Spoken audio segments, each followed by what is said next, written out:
뉴스 따라 잡기. 오늘은 윤 정부의 마약과의 전쟁편입니다. 작년 10월 윤 정부는 경찰의 날 기념식에서 마약과의 전쟁을 선포합니다.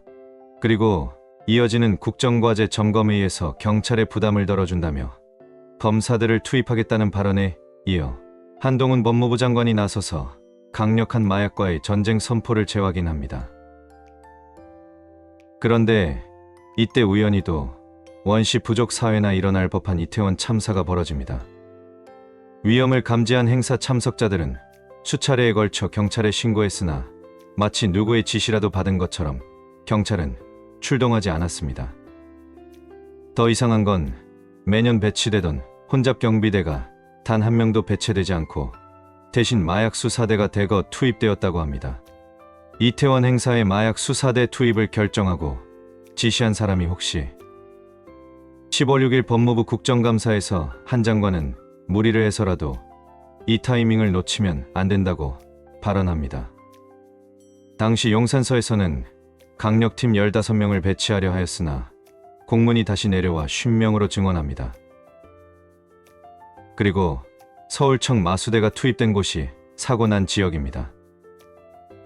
우리는 평생 한 번도 경험해보지 못하나니 경험해서는 안 될 일을 보았습니다. 더욱더 놀랄 일은 용산구청장도, 행안부 장관도, 경찰청장도, 서울시장까지도 그 어느 누구도 책임을 지지 않았습니다.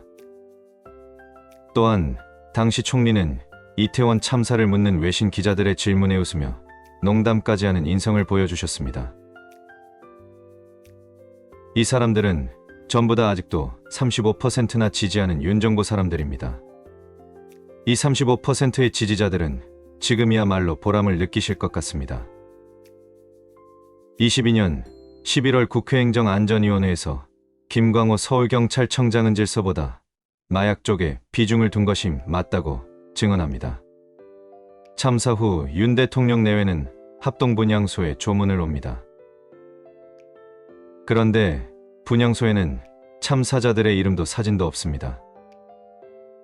대상이 없는 분향소를 누가 왜 만든 것일까요? 혹시 미신에 나오는 분향 방법인가요? 그저 궁금해 물어봅니다.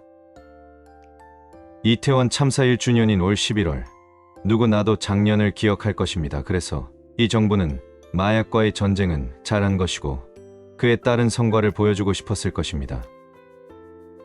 국정원까지 동원된 국제 마약 조작 사건이 10월에 발생합니다.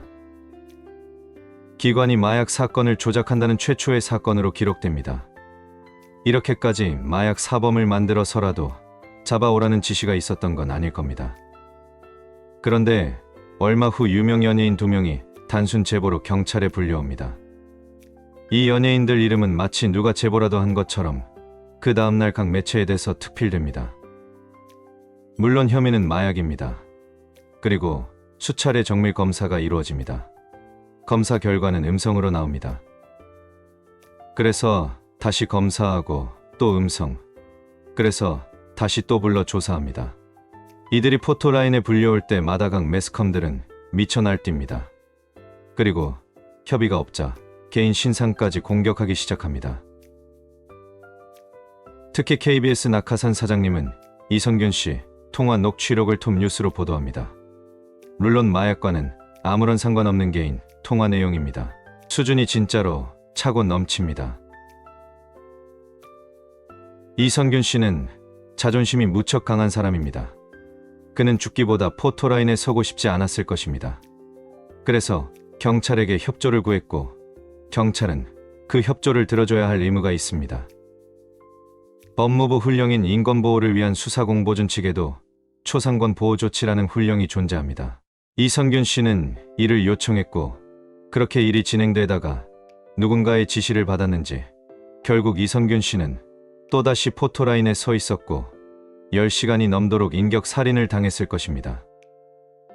사람을 임계점까지 몰아붙이고 인격 파괴를 하면 자살을 선택하게 됩니다. 이성균 씨는 가족이 있는 가장입니다. 그럼에도 그가 결국 자살을 한 이유가 마약 사건을 조작하는 이 정부의 희생이 아닐까요? 외국 언론은 한국의 대배우가 마약 투약 혐의로 명예가 실추되었다고 보도한 반면 한국에서는 마약 혐의 배우 사망이라는 기사를 내보내 사자의 명예를 끝까지 파괴하는 악랄한 보도를 하고 있는 것입니다. 국가 권력과 공영방송이 이성균 씨를 죽인 것입니다. 제가 이성균 씨에게 부탁드리고 싶은 말은 이성균 씨 아직 눈을 감지 마시기 바랍니다. 곧 꽃이 필 날이 있을 겁니다.